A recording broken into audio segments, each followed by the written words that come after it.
با همسایگان بدی میکردیم، قطع رحم میکردیم و امانت رو ضایع میکردیم.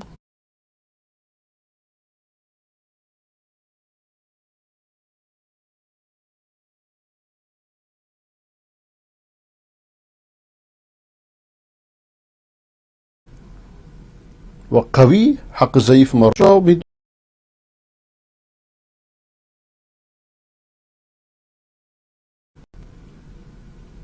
خب شخصی که چنینه چیکار کرد؟ و آنچه که پدران ما از سنگ و چوب و وسن بت نامرئیه و بت پرستی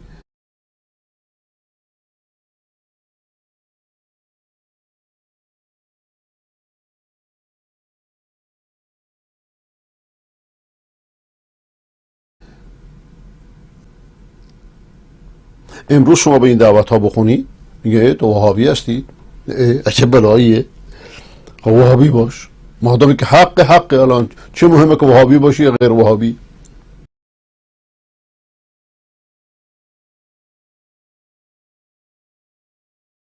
حدیث به ما دستور داده که راستگو باشیم، نگفت که 9 دینتون تقیه.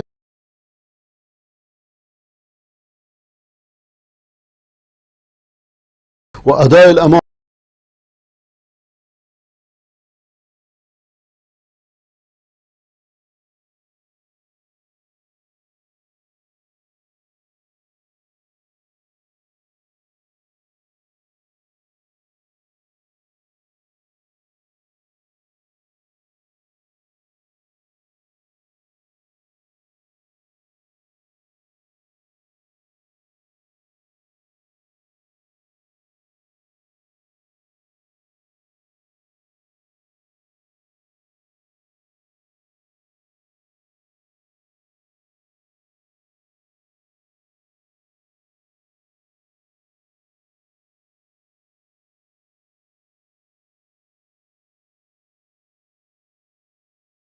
که اجری از مردم نمیخوان، هون اهل هدایتن. یکی از علامت های ویژه پیامبران اینه که پاداش نمیخوان، اجر نمیخوان، مردم مفت به سوی خدا دعوت میکنن. و علامت راستگوییشون، علامت این که اونها بر حقند اینه که از مردم پاداش نمیخوان. انما انا رحمت محدث، همان من رحمتی هستم که خدا من رو به شما هدیه کرده. علامت پیامبری کش اینه که بذل و بخشش میکنه اما نمیگیره، از مردم چیزی نمیخواد. علامت کافر رو نگاه کنیم، استعمار، بگیر، ببند، ببر، مثل اخطبوط همه جا. دنیا رو نگاه کنید، چین از یک طرف، امریکا از طرف دیگه، روس از طرف دیگه، همه افتادن به جان مردم. اما پیامبران لذتشون در بذل و بخششه. منحرفان، گمراهان، کافران لذتشون در چاپیدنه. عموم مردم بین دوتا. ولذا انسان باید مراقب نفس خودش باشه که آیا دوست داره بگیره، دوست داره بده.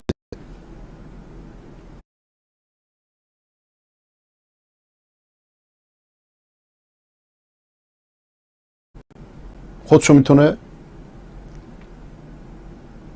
با این معیار میتونه خودشو بشناسه. افرادی هستند که میخوان بچاپند و به حساب مردم غنی بشن، خودشون سیر بشن، مردم گرسنه بشن، خودشون مقام منزلت پیدا.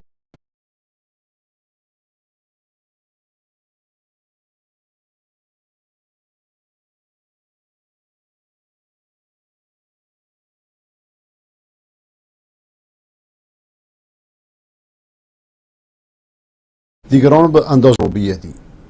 خیر و شر در دست منه. خوشا به حال کسی که خیر رو در دستش مقدر کردم والویل لمن قدرت على یده شر، و وای بر کسی که شر رو در دستش مقدر کردم. ولذا وقتی میخوای خودتو بشناسید ببین که خداوند در چه کاری تو رو استعمال میکنه، در کجا گذاشته. مراقب عملت باش. آیا کاری که انجام میدید، اعمالی که انجام میدید درش خدمت مردم هست یا درش شاپیدن مردم هست؟ درش اکرام مردم هست یا درش اذیت و آزار مردم هست؟ و این الروح الامین نفث فی روعی انه لیس من نفس تموت حتی تستوفی رزقها فاتقوا الله و اجملوا فی الطلب. همان روح الامین در خاطرم انداخته، وحیم کرده که هیچ نفسی نمیمیره مگر که رزقشو کامل کنه در این دنیا. فاتقوا الله و اجملوا فی الطلب. پس از خدا پرواپیشه باشید، بترسید و در طلبتون به خوبی بری جلو. خودتون ذلیل نکنید، خار نکنید. ولا يحملكم استبطاء الرزق على ان تطلبوه معاصي الله. این که رزق دیر بیاد براتون این شما باعث نشه که با معصیت دنبال رزقتون برید. فانه لا ينال ما عند الله الا بطاعته. آنچه که پیش خداست جز از راه طاعتش خواسته نمیشه. این روایت ابن ابی شیبه که حضرت عبدالله ابن مسعود نقلش میکنه رحمت الله تعالی علیه. یعنی دنبال کار خوب باشید، از کار بد، از وظیفه بد دوری کنید. اون چی که به مردم نفع میرسونه انتخاب کنید. کارت فتنه نباشه بر مردم. الفتنه کانت نائمه لعن الله من ایقظها. فتنه خواب زیر خاکستره. نفرین خدا بر کسی که فتنه بازی کنه و آتشی روشن کنه در میان مردم. بسیار از کار هاست که مبناش بر فتنه، جاسوسی، خبرچینی، همکاری با رژیم.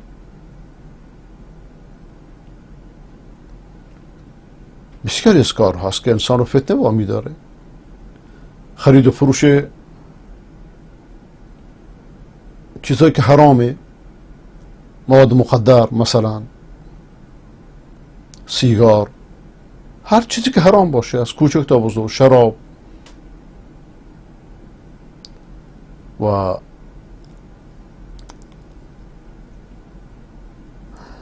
چیز دیگری که دلالت بر عدالت خداوند میکنه اینه که خداوند حق و حقیقت و که مطابق با فطرت انسانه در میان مردم مجانی در اختیارشون قرار داده. همه مردم عیال خداوندن. الخلق عیال الله. ای سعد این تو رو مغرور نکنه که بگند که تو خاله رسول خدا صلی الله علیه و سلم هستید. فالخلق كلهم عند الله سواسیه.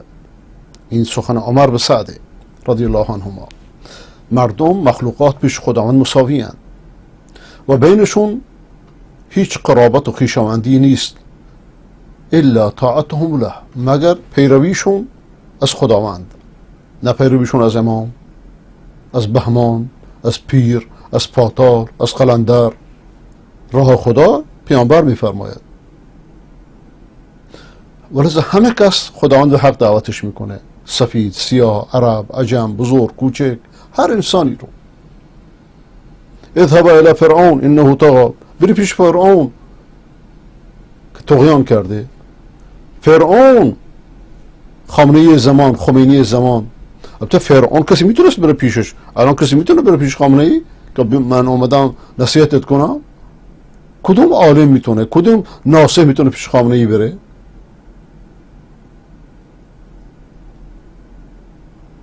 اصلا نامه جواب میده؟ یعنی اینا فرعون ترند.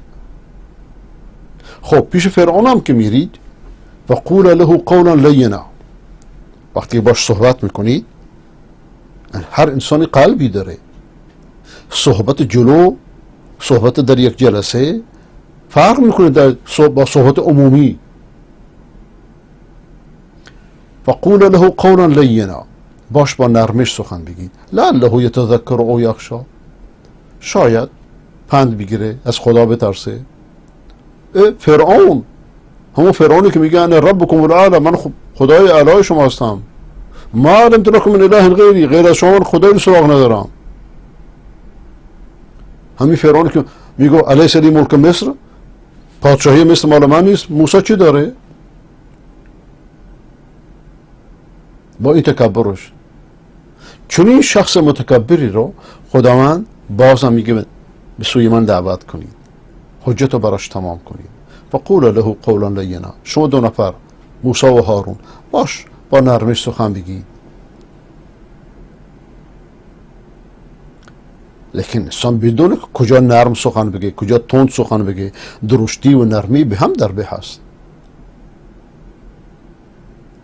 یه جایی هست شما حکمت اینه که با نرمش سخن بگی، یه جایی هست که نه موضع بگیرید، یه جایی هست که حقیقت رو بسیار صریح و روشن ذکر کنید، بس که به جا داره.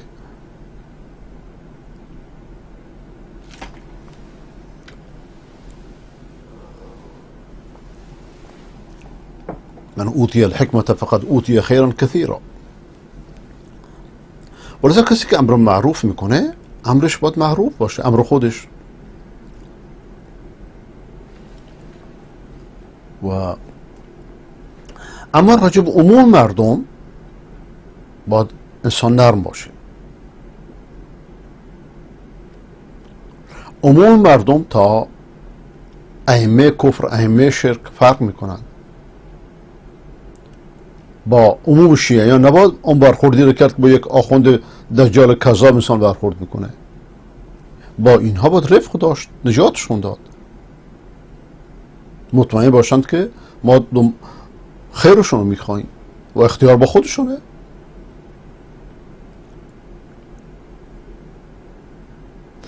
ورزه اهل علم، بعضی از اهل علم میگن کسی که جای یک مبلغ نشست، آنچه را که مانع قبول سخنش میشه ازش دوری کنه.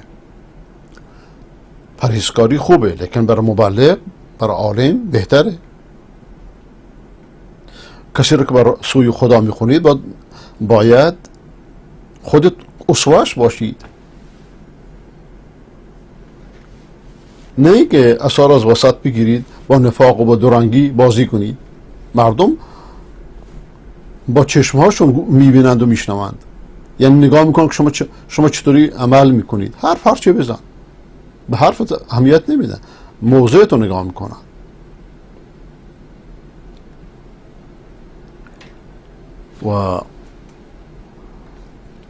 ولذا در راه دعوت صبر لازمه، فداکاری لازمه، بذل و بخشش لازمه، تواضع لازمه. وقتی که خداوند کسی را مشرف کرده که سرباز راه حق باشه، هیچ کاری بهتر از دعوت به خداوند نیست، هیچ کاری در دنیا. ولذا قرآن کریم خیلی روشن و واضح میفرماند و من احسن قولا ممن دعا الی الله و عمل صالحا و قال اننی من المسلمین. کیست نیک سخنتر، خوش سخنتر از کسی که مردم سوی خدا بخونه و عملش هم نیک باشه و بگه من مسلمانم، سوی خدا بخونه، به سوی توحید خدا، نه به سوی گنبد و بارگاه و پیر و پاتال و قلندر و بقیه شرک هایی که بت پرستان مدعی تشیع و بعضا تصوف انجام میدن. خب مفهوم مخالف این آیه چی میشه؟ و من احسن قولا ممن، مفهوم مخالف یعنی چی؟ یک قاعده اصولیه این. یعنی شما یه سخن میشنوید خلافش هم در ذهن تصور میکنید. یعنی چی؟ من احسن قولا ممن دعا الی الله، کیست نیک سخنتر، خوش سخنتر از کسی که به سوی خدا بخونه؟ مفهوم مخالفش چیه؟ کیست بد سخنتر از کسی که مردم سوی غیر خدا بخونه؟ کیست بد مذهبتر بد عقیده تر از کسی که مردم سوی قبر بخونه، به سوی امام بخونه، به سوی پیر بخونه، به سوی پاتال بخونه.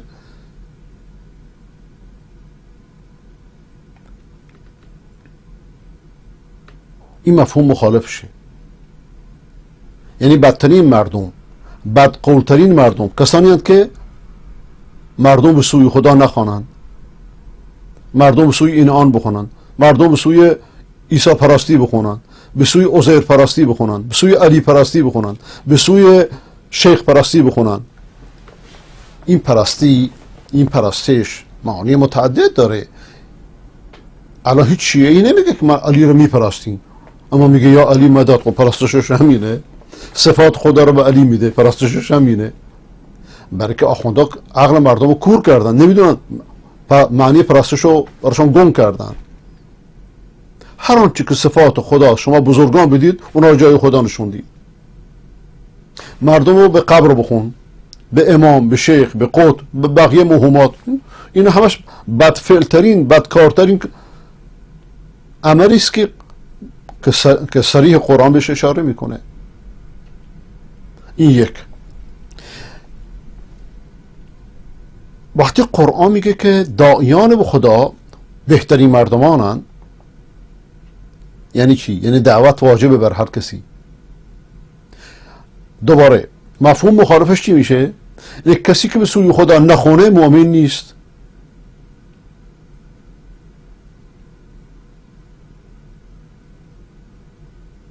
از علامت ها، از شاخص های مؤمن اینه که مردم رو با سخن خودش، با رفتار خودش، با کردار خودش، با اخلاق خودش، با استقامت خودش، با اندیشه نیک خودش، با رفتار نیک خودش، با گفتار نیک خودش به سوی خدا بکنه. ولی هر کسی که دعوت به سوی خدا نکنه ایمان نداره. بلکه نفی یک چیز اثبات ضدشه.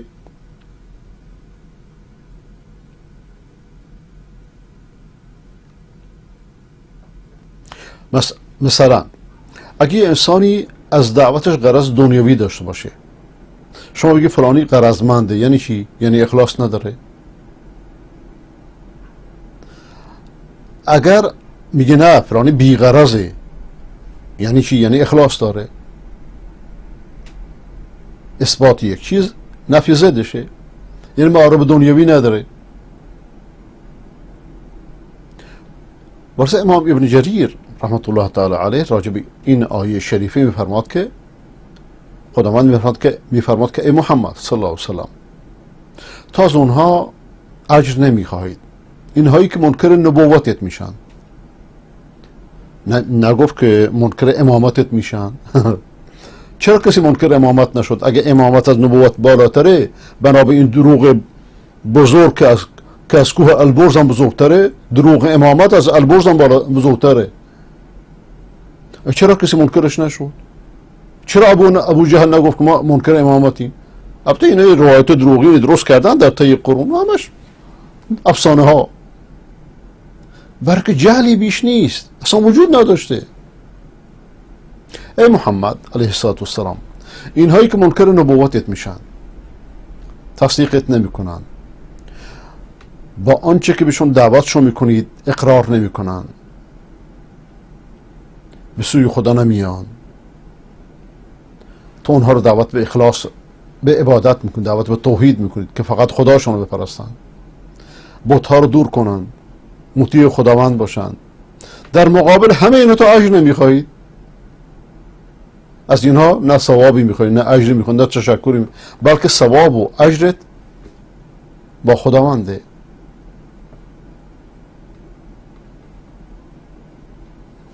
و اگرشون مثلا اجر میخواستی، ممکنه بگن که بله تو با این دعوتت میخوای که ما به قدرت برسید، اموال ما رو بگیرید، لیکن تو چیزی نمیخواهید. وقتی چیزی نمیخواهید، حق اینه که اونها فکر میکردن و سخن تو میپذیرفتن. همین خودش دلیل بر این که سخنت مال خداونده.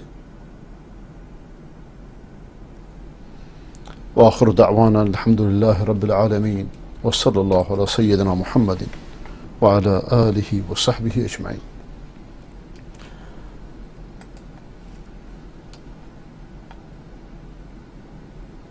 ببخشید که درسی خود طولانی شد امروز.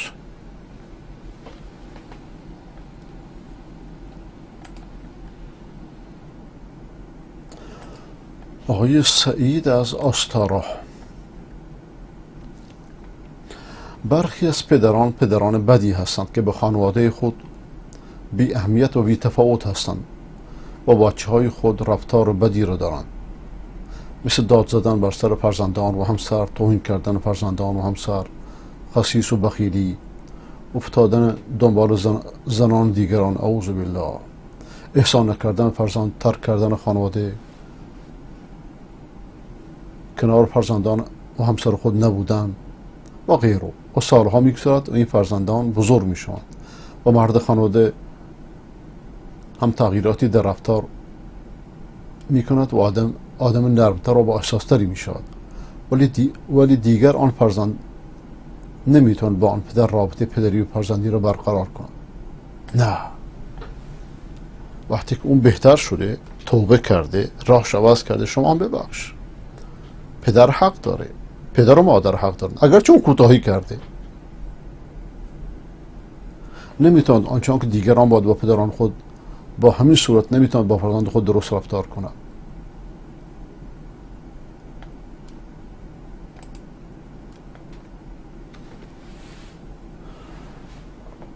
پدر به دلیل رفتار بد خود در گذشته از خود یک هیولا در ذهن پسر وجود آورده، در حالی که همه فرزندان با مادر خود مهربان، دلسوز، دارای رابطه خوبی هستند.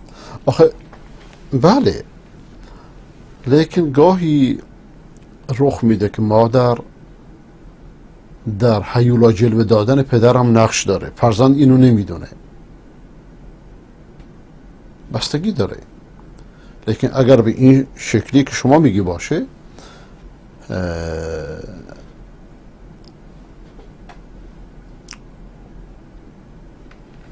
شما حق خودتو ادا کن. هر کسی که این کار کرده، شما که نه، یعنی کسی که این صفتو داره، به خاطر خدا حق خودتو ادا کن، باقی رو بخصوص کن. اگه بهتر شده، فرق کرده، با این شکل دستشو بگیر به سوی خداوند.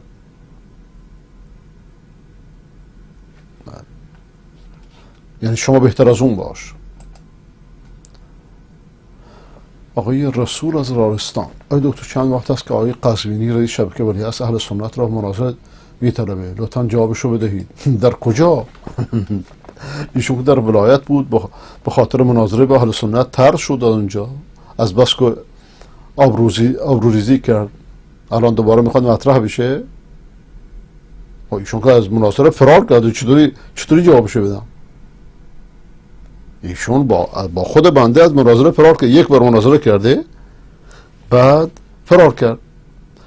بعد که وقتی خودش تلویزیون داشت، حتی من رفتم داخل تلویزیونشون، زیر میز میرفت، اصلا ظاهر نمیشد. یا رو اطلاعاتی که برنامه رو اداره میکرد جواب میداد.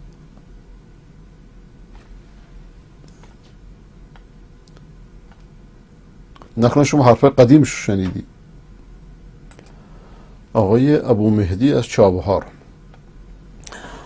جوان بلوچ از فرانسه، این فیلم را به مولوی عبدالحمید برساند. ببینید اینجا اهل سنت از قوم و نژاد گوناگون در انجام فرائض خود آزادند، اما جمهوری اسلامی ادعای وحدت میکنه و به اهل سنت اجازه نماز جمعه، نماز عیدین در تهران شهر بزرگ نمیدن. خب این حرف که حرف خود مولوی عبدالحمید هم هست. گناه مولوی عبدالحمید در این مورد چیه؟ این حرفو به خامنه‌ای برسونید، این حرفو به مسئولین نظام برسونید. این حرف خود عبدالحمید هم میزنه.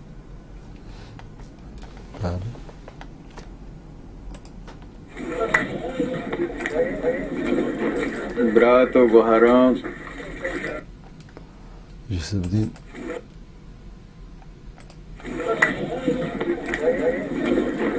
Brato Goharan. چرا کوچه بزرگ نمیشه؟ نمیدونم چرا.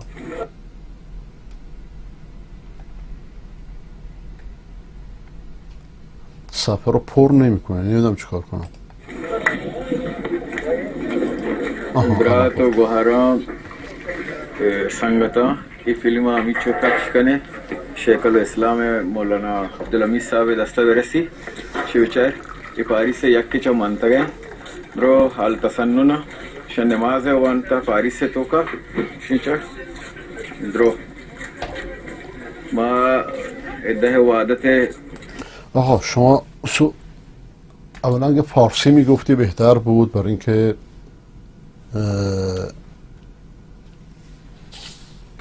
همه متوجه میشدن و سوراخ دعا رو گم کردید. عبدالحمید میدونه که در پاریس و در دنیا همه جا اهل سنت و بقیه مسلمانان و غیر مسلمانان تقریبا آزادن، جز در جاهای متعددی مثل چین، مثل ایران، مثل بعضی جاهای. در لندن فقط 425 مصلی و مسجد وجود داره.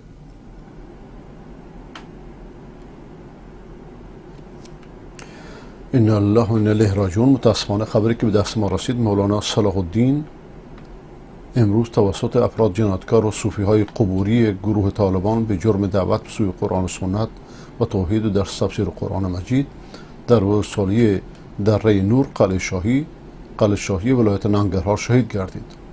خداوند اینها رو که مسلمان ها نمیکشند لعنت کنه، چه سیفی باشند چه غیر سیفی. اینها مثل داعشن. داعش خونریز با سیفیان خونریز هیچ فرقی ندارن.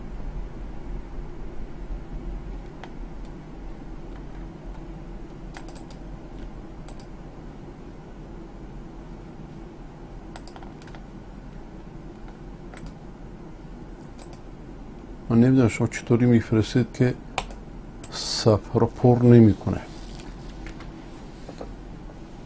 اگه بیشتر توضیح میدادید مولانا صلاح الدین کی هست تا مردم بیشتر میشناختن بهتر بود. بله.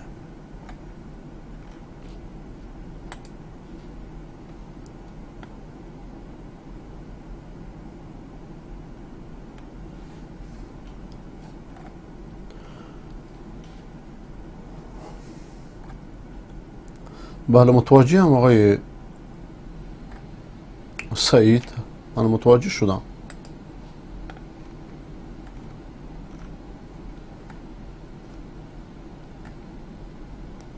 آقای موحد خمین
آقای موحد خمین کاش که اینو توضیح میدادید که کجا بود.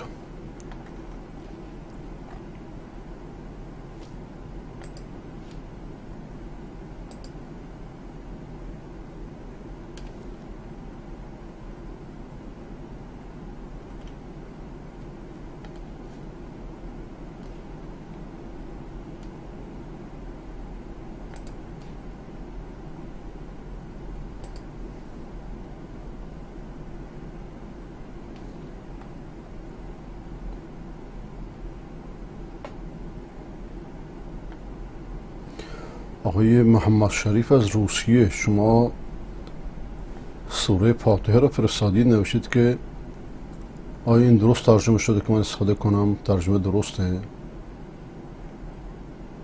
باید نگاه کنم، نمیدونم، باید بخونمش، نگاهش کنم. غالبا درسته ولی باید نگاهش کنم.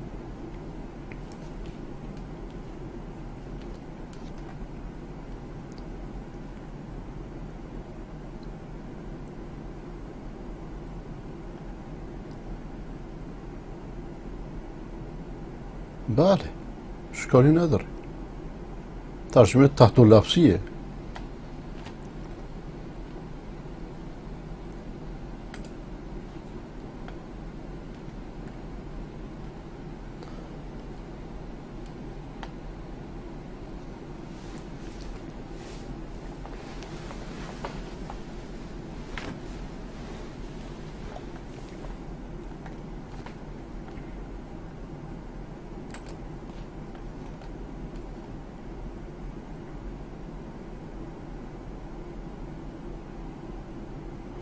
آخوند آقا این فوش نده آقا شاهروخی. میگوید که علی قبل از تولد نوزادان چهره آنها را ترسیم و شکل میدهد. بتپرستی تشیع در همینه، همین قلوب هاست. همین قلوب ها بود که اسلام موسوی را به یهودیت مبدل کرد. همین قلوب ها بود که اسلام عیسوی رو به مسیحیت مبدل کرد. همین قلوب هاست که اسلام شیعی رو به علی پرستی مبدل کرده. هیچ فرقی نمیکنه.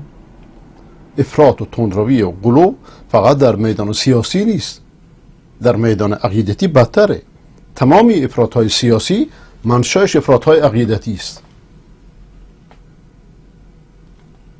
فرمود انا مصور فی الارحام، بچه های تو رحم مادر و مولا فرمود منم که صورتشون رو نقش میکنم. آقا علی اینقدر خودپسند نیست که چون این حرفی بزنه. خب صورت علی رو که مشخص کرد، علی هم از مادر متولد شد، صورت اون که مشخص کرد، بی سواد جاهل. بله که همینه، باید این باشه. بله. کسی اگر در کفر این افراد شک کنه مسلمان نیست، یعنی اسلامو نشناخته. فرمود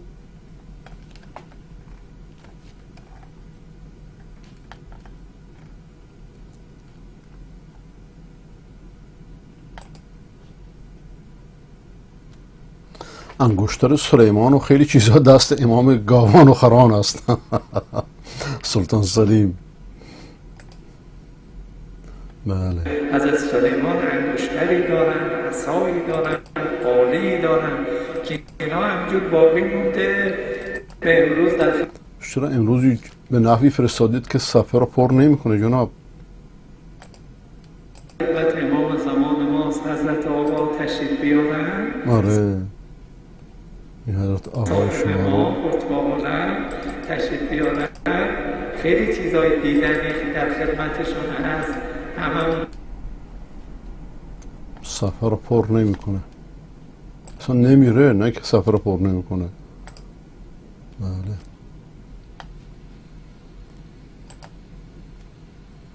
حضرت سلیمان انگشتری دارن، عصایی دارن، قالی دارن که اینا همجور باقی مونده به امروز در خدمت امام زمان ماست، حضرت آقا تشریف. با این امامت انگشتری و مذهب انگشتری و با این چرت پرتا شیعیان بیچاره رو مشغول کردن. درخواست شفاعت و صحبت کردن با پارچه. بله.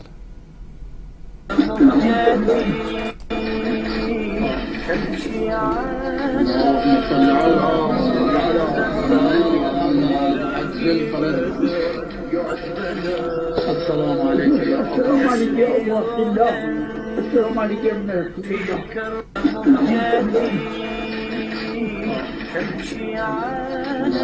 صل على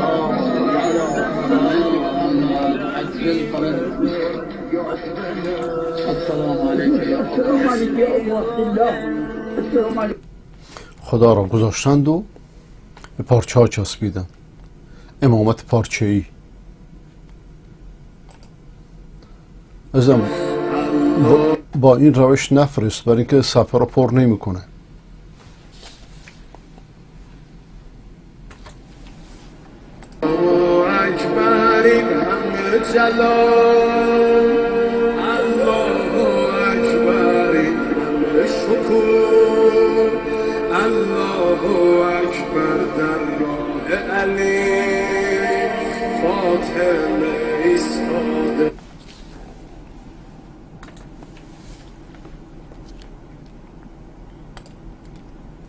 با همون روش سابق بفرست بهتره.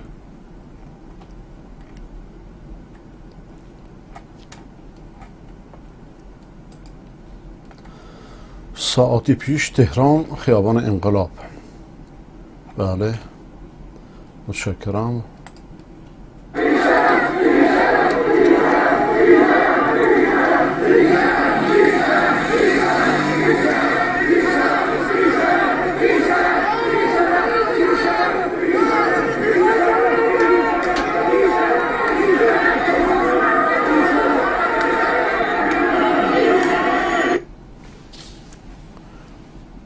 من فکر کنم این خیلی قدیمی باشه.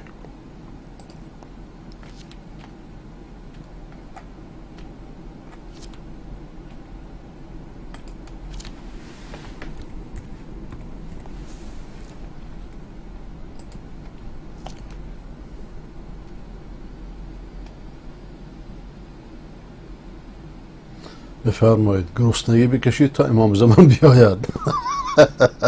آره این خود امام زمان 1000 سال گرسنگی کشیده، نه؟ پول همه ملت رو از زمان صفویه تا الان دزدید به نام همین امام زمان. اون خودش گرسنه. بله ورژن جدیدی از احادیث آخوندی برای توجیه گرانی ها در دولت رئیسی. خوبه این حرفا ظاهر بشه تا ملت بدونن تشیع چیه. اما بدبختی اینه که اونا اسلام اینجوری نگاه میکنن. مصیبت اینجاست. اگه تو هم خسته شدی از اوضاع تورم، از اوضاع گرونی، از اوضاع کوچیک شدن سفره‌های مردم، خراب بودن بازار، از اینکه جیبامون دیگه خالی شده، از اینکه گوجه و سیب زمینی و ماکارونی دیگه نمیشه خرید، از اینکه مردم دادشون در اومده، تکراری بزنم، نمیخوام عملکرد کسی رو توجیه کنم. یه حدیث امام صادق علیه السلام دیدم درجه 1 بوده، اومدم بهت آره یه دروغ درجه 1 یه بدم گرسنگی ها در آخر زمان به وسیله افزایش نرخ و در کنارش کاهش مال رو ما داریم در آخر زمان. یه جیبمون خالی میشه، حساب بانکیمون فقط داره باد هوا میخوره. حضرت فرمود کاهش مال در آخر زمان به وسیله خراب بودن بازاره، به وسیله کسادی بازاره. حضرت مژده داده اینجا. فرمود که مژده به هر کسی که این زمان رو درک کنه و صبر کنه. کسی که صبر کنه این زمان رو درک کنه و صبر کنه، مژده به زودی حضرت قائم خروج میکند. تا خدا اینجاست، نگرانی اینجاست. نه مسخره مردم دیگه. مسخره دین همینه، مسخره مردم همینه. قائمی که بزرگترین جنایتکار تاریخ در ذهنشون 2 امام بشر میکشه، این اصلا ظهور نکنه بهتره. بخصوص که مسلمان کشه، بخصوص که مکه مدینه رو ویران میکنه، حرمین از بین میبره. این قائمه. این از چنگیز بدتره، از یزدگرد بدتره، نیرون بدتره، از شارون هم بدتره. امام زمان شیعه از شارون بدتره با این صفاتی که در کتبشون هست. با مشاهده رفتار این بچه آخوند و ترهاتی که متناسب با شرایط و اقتضایات روز و توجیه عملکرد حکومت و دولت رئیسی بیان و دین و مذهب را به استخدام منویات صنف خود و صاحبان قدرت در میآورند تا از این طریق به هر قیمتی که شده وضع موجود را توجیه و خلق الله را بفریبند. بله تشیع برای فریب ایجاد شده و تا حد زیادی هم تصوف. به راحتی میتوان به علت کشمکش بیپایان مارکس با مذهب و چرایی نقد فلسفه حق هگل، نه فلسفه هگل هم مثل خود مارکسه و مارکس مذهب رو ندیده، مارکس مذهب باطلی رو دیده، مسیحیت رو دیده. درست مثل اینه که کسی تشیع رو بینه از راه تشیع بر اسلام قیاس کنه. مارکس مسیحیت رو دیده، چیزی چرندی گفته، خودش هم رفته، خود افکارش هم بدتر از دیگران 70 سال دنیا رو با آتش مبدل کرد و انتقاد داشته مثلا با فلسفه طرح نظری معروفش خود خوشایند ما دیندارها نیست، مبنی بر اینکه دین افیون توده هاست. خب اشتباهش در همینه، دین بد افیون توده هاست، دین خوب، دین درست اسلام 1000 سال نشون داده افیون توده ها بوده، دنیا رو ترقی داد. اگر اسلام نمی بود دنیا ترقی نمی کرد. همه تمدن غرب و امدار اسلامه. یعنی اینا رو در زمانی که من در 20 سال پیش در رنگارنگ زیاد توضیح دادم که الان بعضی از دوستان خدا خیرشون بده کلیپشون میکنن و منتشر میکنن. دین بد افیون ملته، ولی خود مارکسیستی چی؟ افیون جامعه نبود، جامعه رو به گند نکشید، میلیون ها انسان رو نکشت. ای کاش در ایران یک دادگاه مردمی برای صیانت از دین راستین محمد صلی الله علیه و سلم و جلوگیری از ملکوک شدن اسلام توسط آخوندهای دین فروش وجود می داشت. خب شاه باید این کار رو می کرد.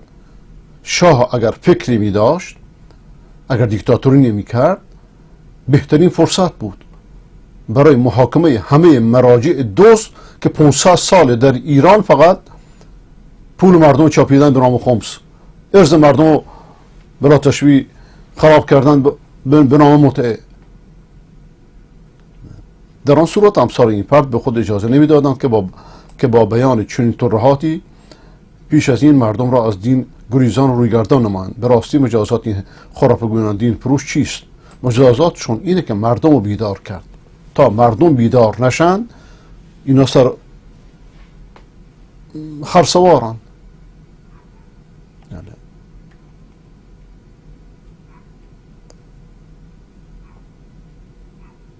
یک خبر داغ و تازه از یکی از کارمندان شریف و با غیرت فرودگاه امام تهران یعنی همون که بهش میگن امام خمینی، 2 پرواز عراق و لبنان ساعت 10:30 و 12:30 این 15/5/1404 حامل مسافرین به ظاهر توریست اما پر از نیروهای ضد شورش هشت شعبی و حزب الله لبنان که شریکای فلسطینی حماس هم هستند به زمین نشست و با وانهای شیشه دودی مشکی از پای پرواز به مکان نامعلومی برده شدند که احتمال می رود برای سرکوب معترضین با لباس نیروهای انتظامی و لباس شخصی استفاده می شوند. پس خامنه‌ای الکی اینا رو 20 میلیون دلار میده. به مدت 1 ساعت کلیه پروازهای رفت از فرودگاه کنسل و برای لحظاتی اینترنت و برق نیز جهت جلوگیری از گرفتن فیلم و عکس و گزارش زنده قطع بود. نیروی انتظامی ما به هوش باشند که تر و خشک پای هم نسوزند تا دیر نشده به صفوف مردم و جنس خودشون بپیوندند. این حرامیان تازی، گناه تازیان چیه؟ آخه حماقت تا این اندازه. الان خامنه‌ای ترکزاده عرب شد. این دید، این فرهنگ زمان شاه مطرح بود که نتیجهش این شد که اینا بیان هرچی باشه به گردن عرب میندازن. بابا عرب 100 سال پیش 1400 سال پیش 100 سال بیشتر تو برای ایران حکومت نکرد، بعدش هم رفت.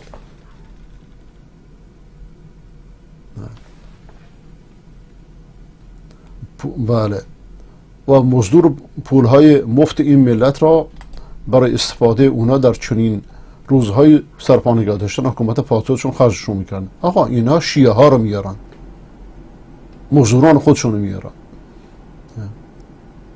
از امروز شاهد حضور نیروهای اجنبی بیگانه در سرکوب معترضین باشید و احتمالاً پروازهای بعدی از روسیه، چچن و ونزوئلا و کشورهای افریقایی خواهد بود. بله.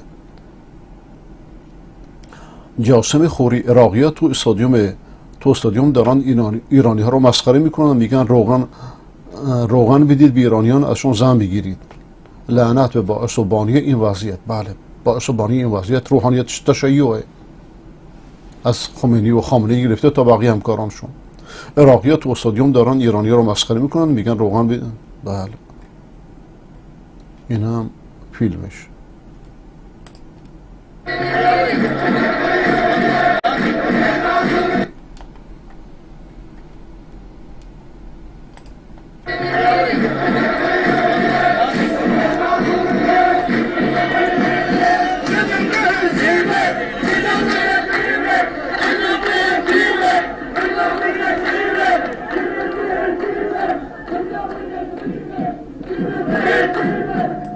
بله، و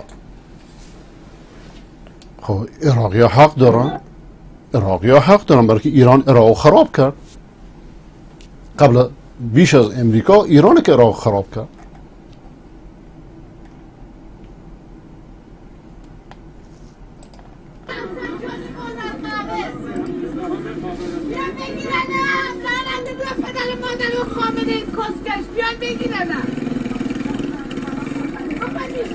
ببخشید من صداشو نمیتونستم ببندم، عذر میخوام.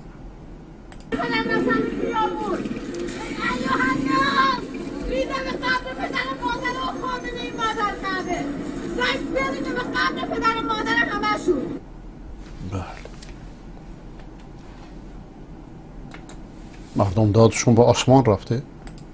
خداوند حق این مردم از خامنه‌ای و خمینی و روحانیت تشیع در ایران و در عراق و در لبنان بگیرد و اینها را رسوا کند. امروز ایزه دمشون گرم.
آقای عبدالله از بوشهر: استاد راجع به کیمیای سعادت امام غزالی مختصر صحبت کنید. امام غزالی که از بزرگترین عقلای دنیاست، لیکن همچون خودش اعتراف میکنه در میدان حدیث پاش لنگه. رضا بعضی هم میگن که ایشون قبل از وفاتش صحیح بخاری رو در سینه میذاشت، روی سینهش میگفت که کاش که من عمرم رو در راه این علم میگذراندم. و بلس روایت هایی رو که در کیمیای سعادت تقریبا مختصر احیاء علوم الدینه که احادیث ناصحیح بسیار داره، احادیث غیر صحیح بسیار داره. رحمت خدا بر غزالی باد و بر علمای اسلام.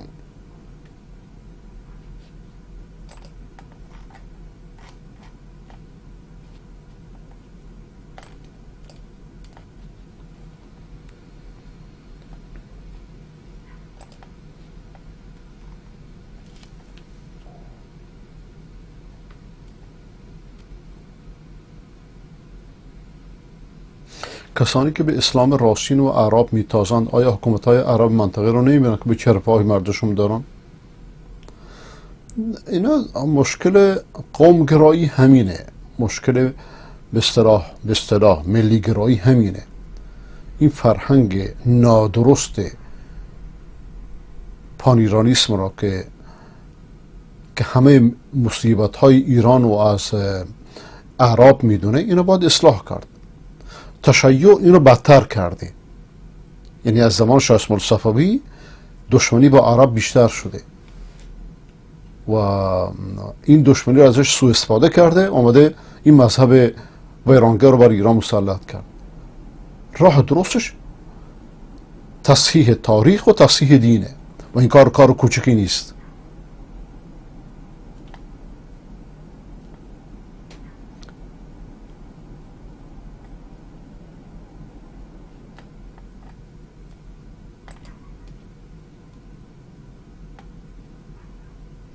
آقای یوسف علیکم السلام، ماشاءالله خدا قوت، امروز 40 دقیقه تفسیر درس دادین.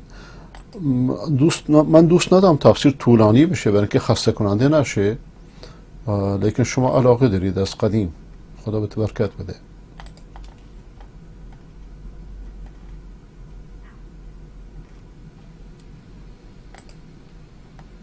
اهواز دیشب آقای ابو عطا.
خدا توفیق شما بده. از آقای ابو فراس خبری نیست، از آقای فراس مدت هاست خبر فوری.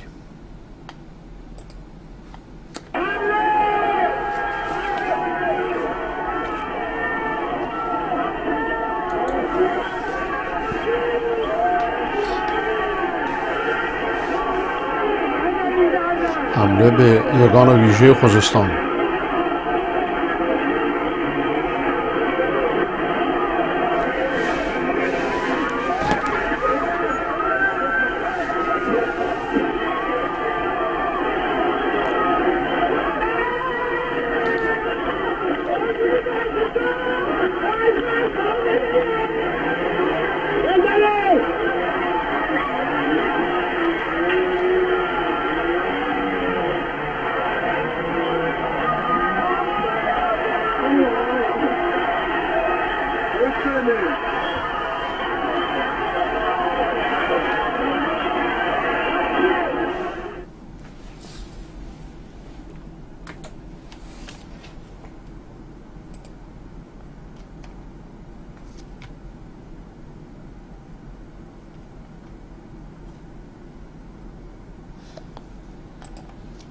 من جان ناقابلی دارم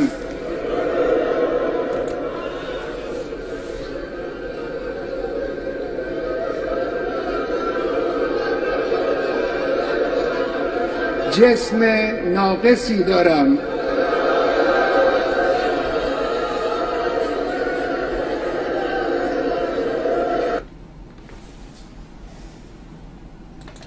خداوند شر رو تا از سر ملت برداره.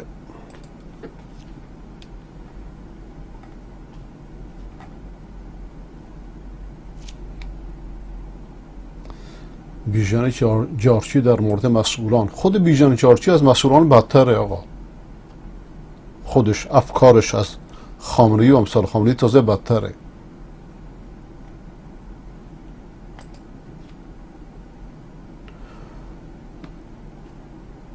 آقای عبدالله از برازجان شبکه فرکانس شبکه رو میخوان. دوستان مشخصات شبکه رو برام بفرستید تا براش بفرستم. من چون برای همه فرستادم.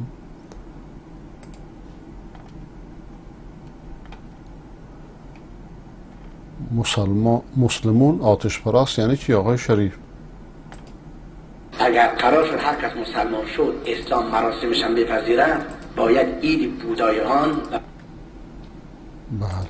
اگر قرار شد هر کس مسلمان شد اسلام چرا صفحه رو پر نمیکنه؟ عجیبه.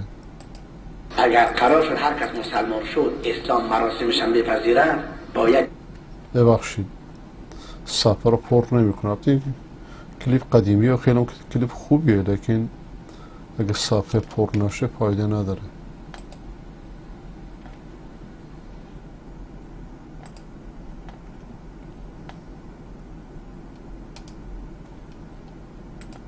اگر قرار شد هر کس مسلمان شد اسلام مراسمش هم بپذیرند باید عید بودایان برای مسلمانان بودایی هند هم بپذیرند، مراسم کنفوشیوس برای مسلمان چین هم بپذیرند. قرار این نیست که هر کس مسلمان شد با تشکیلات آبا و اجداد و بتکده‌اش بیاد تو اسلام که روشن آتش به وسیله هیزم و چیزای دیگر. چه عبارات جالبی بکاریم. تشکیلات آبا و اجداد و خدا رحمتش کنه. پریدن از بالای اون میخوام بدون وسیله بپرم از بالای آتش که بلا از من دور بشه. یعنی که آتش بلا دور میکنه. تو تابع کدام دین است که کدام مکتبه نگفته؟ این یا بود پرستیه یا خرافات است و جهل. از دار خارج نیستیم. خیلی تند بریم میگویم بود پرستیه. پرستش آتش دیگه، یعنی آتش مقدس بلا دور میکنه. خب که خود آسان تر بگیریم خوشنیت میشه. نه بود پرستی نیست، خرافات مسخره است. مسئله نقش عقیده در عملها از زمان رسول الله. جالب اینه که روشنفکران مدعی روشنفکری همین کارا رو توجیه میکنند. صلی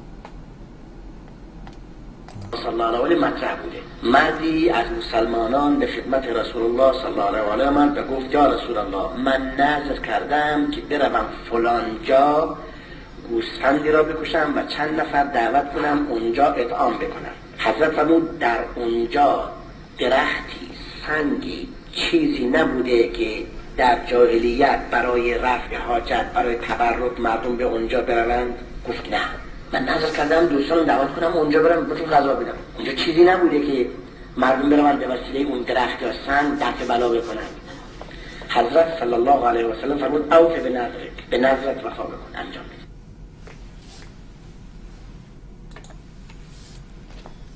خدا رحمتش کنه و از قاتلانش انتقام بگیرد. آقای سعید از آستارا: شلیک ماموران با گلوله ساچمه‌ای به کودک 8 ساله در سورشجان از توابع چهارمحال و بختیاری.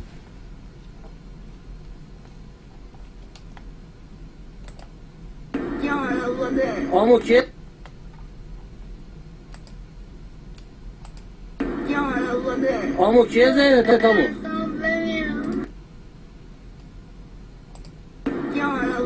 آمو کیه زیده تامو چرا این امروز چه مشکلی؟ بعضی از کلیپ ها سفر پر نمیکنه. آمو کیه زیده تامو ای قد بزنم نه یه ساشمه کچولوه ای خدا چی درزی؟ یعنی غم به این بچه هم میکنن. نه ترس خیم باید خیلی ازت بیا اشار نه عزیزم، نه هیچی نیامو عزیزم بلاری مرجاست عزیزم، بلاری مرجاست، هیچ نگران نباش. یه هم کار ماموران نیرو انتظامی و بسیج استان چهارمحال بختیاری رحم به بچه 7-8 ساله هم نکردنه. تا که خود نشینین ساکت بی شرفای بی غیرت خدایا انتقام بچه ها و بزرگان و کوچکان از این رژیم بگیر و همچنان که ظالمان قبلی رو رسوا کردی خامنه‌ای و انصارش را رسوا کن.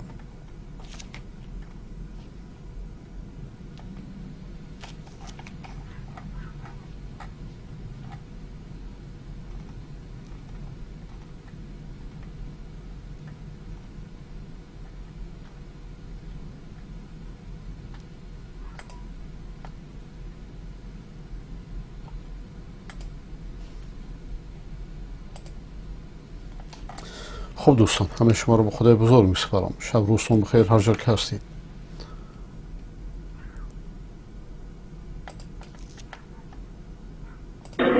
ز مجلس ما رحمتی بر شمس خراسان مولا